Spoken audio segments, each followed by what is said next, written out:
Our first step in considering data is to think about how it's aggregated. In other words, imagine that many trades are happening on different exchanges. How is all that data combined and how is it reported back to us so that we can analyze it and use it? The finest resolution of data is called a tick. A tick represents a successful buy-sell match or a successful transaction. So let's suppose at this time there was a successful transaction. $100 was the price and 200 was the volume. So we record that here with a single point. A little bit later there was another transaction, 99.05, 100 shares. Now something to keep in mind is each of these transactions happens at no specific time. It happens only when the buy and sell are matched. So there's no guarantee that there's going to be a trade in any particular minute or any particular hour. It just happens when it happens. Each exchange provides its own data feed regarding these transactions. So you can subscribe to these feeds and see at each tick when a transaction happens on any particular exchange.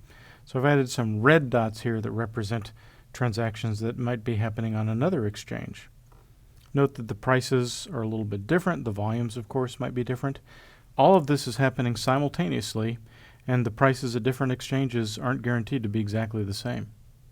Now, for highly liquid stocks, there may be hundreds or thousands or hundreds of thousands of transactions like these every second.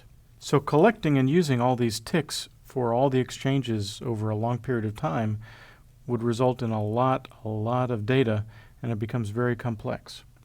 Tick data is usually consolidated into minute-by-minute or hour-by-hour chunks. So I've drawn some boundaries here. Let's suppose those are on minute boundaries. And we collect all the data together within each minute and represent it as open, high, low, close, and volume. So the open is the first transaction within the time period. So it came in here, we had a transaction at 100, so our open value here is 100 within this time period. High, well, you look at the entire time period and see what was the highest price. Highest price here was also 100. Low was 99.05. Close is the last transaction, and that was 95.50.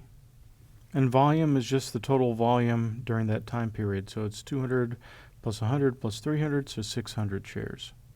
So for this minute of time, we've consolidated all that information into open, high, low, close, and volume. Similarly, we go to the next minute and consolidate it in the same way. So in this next minute, our open was 99, our close was 99.95, low was 99, high was 99.95, and our volume was 300. And we would continue throughout the day to consolidate the data at each minute like this. And depending on your data feed, this might be the result, say, for just one exchange, or it might be combined across multiple exchanges. In this course, these time boundaries are in days. So the data we'll be working with is daily data, and so we'll be looking at what is the data at the end of the day for each day. Now, all of the concepts that we teach here, you can just as easily apply at smaller time periods. It just requires more computing, faster computing, more and larger databases, and so on. So that's why we look at daily data in this course, is there's a little bit less data to work with. It's easier for you to download and work with, and so on.